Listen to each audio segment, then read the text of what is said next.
about to scale 20,000-foot snow-covered peaks. Go native in the world's largest tropical rainforest.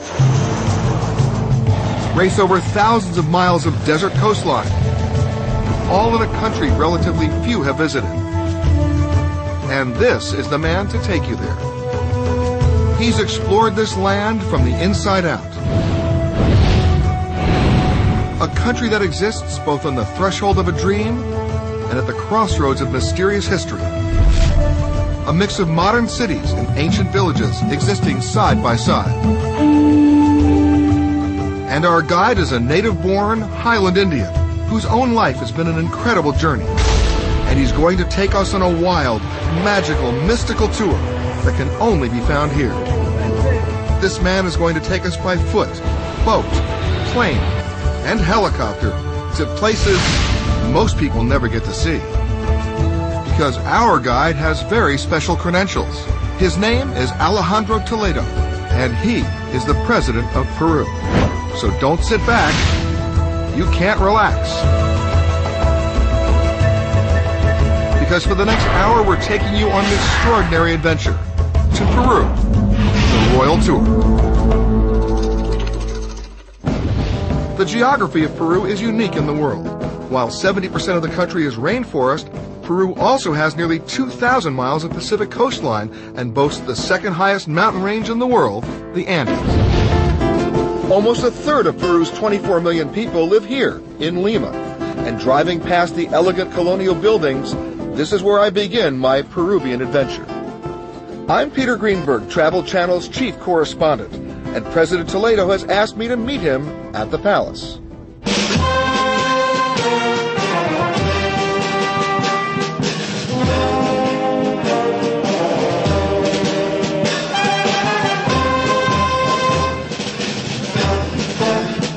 I've met many world leaders before, but this was the first time I had been welcomed with such pomp and circumstance. This was indeed the red carpet treatment. Quite the way to be introduced.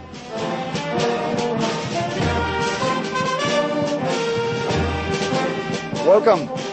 Thank you so much. It's a pleasure to have you here. It's a pleasure to be here. Not a bed around. No, not at all. No, not at all. This is quite a room. It is. Ever since the Spanish conquered the Incan Empire in 1532, there has never been an indigenous Peruvian serving as the country's leader. In 500 years, Alejandro Toledo is the first descendant of the Incas to be elected president. Toledo's success is one of the more amazing stories I've ever heard. Just a few years earlier, on the streets outside the doors of this palace, were some of the largest anti-government demonstrations this country had ever seen. It was Alejandro Toledo who led a massive protest movement. Defying death threats, tanks, and tear gas, Toledo helped force corrupt leader Alberto Fujimori into exile. He then ran for and won his first elective office, the presidency. Alejandro Toledo was born the 8th of 16 children, 7 of whom died before the age of 1. By the time he was 6, he was already working as a shoeshine boy to supplement the family's meager income. I lived in a shanty town, and there was a couple of Peace Corps volunteers who arrived during 63, 64. They were Joel and Nancy Meister, and I persuaded my mother to give them space to live. And they discovered some aspirations in this crazy kid, and they introduced me to the American education system. I got a scholarship to go to San Francisco, and they helped me, they adopted me. Toledo was so poor that to raise money for college, he played professional soccer and performed as a street musician on San Francisco's Union Square. But he persevered and earned a PhD from Stanford, where he met his wife Eliane. He then taught at Harvard and worked at the World Bank and the United Nations. So in all of that, was there always the destiny for you to come back home? I always wanted to come back and to give the rest of my life to my country. But did you ever realize or think or hope that you would be coming back this way? I didn't know that I have this capacity, to be honest, to persuade the people, to lead my people.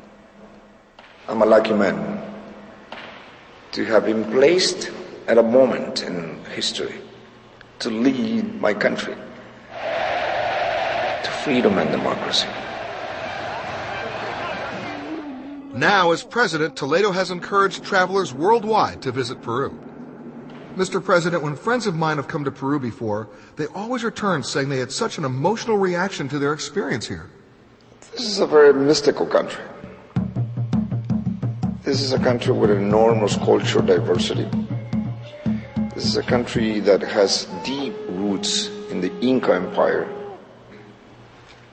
If you want to touch yourself as a human being, come to Peru. Our trip is going to be an ambitious one, crisscrossing the country on the fast track, and the president wants to keep most of it a surprise. So what's first up? I'm not going to tell you, but don't forget to bring your bathing suit and have a sense of adventure. We're beginning our adventure with a flight on the presidential jet, a specially equipped Boeing 737.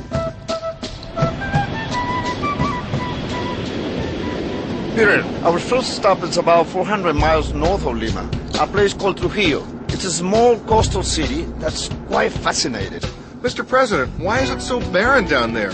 I thought Peru would be all Andes and Amazon. Our entire coastline is desert.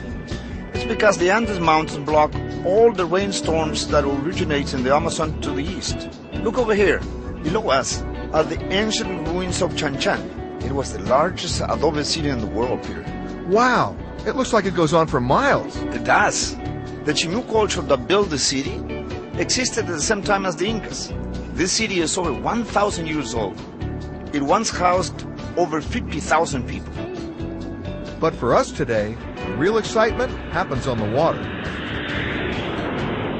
Mr. President, it's beautiful down there. Peter, this is Huanchaco, a traditional fishing village near Trujillo. Those are some strange-looking boats. They're coming in from a day of fishing. Wow, take a look at that surf. You're about to get a much closer look at it. What do you mean by that? You will see. Okay, go do it. It was a mob scene on the beach. Word traveled fast that the president was making an unexpected visit, and it seemed that everybody wanted to say hello. This is historically a place where people for many, many years from the Mochica culture used to fish. They go out early in the morning. It's called caballitos de totora. It's made by hand. They do it in one day. In one day. In one day, and then they go in. Check this out, Mr. President. They're coming in. They're surfing the waves. Look at. He's surfing. He's showing off. Look at this. Whoa! All right. Pepe! Oh! Very cool. Wow. Dinner. Pescaditos. Pescadito. Seafood doesn't get much fresher than this. We quickly filleted the fish and added a little lemon. And we had ceviche, a traditional Peruvian dish.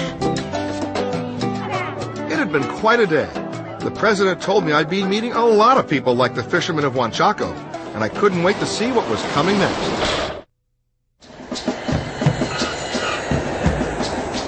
The president and I continued our tour on the eastern side of Peru, in the town of Iquitos, one of the gateways to the Amazon. But this was only a quick airport stop. We were on the move again. A little helicopter ride, huh? We boarded the Russian-made Mi-17 helicopter, the workhorse of the Peruvian armed forces.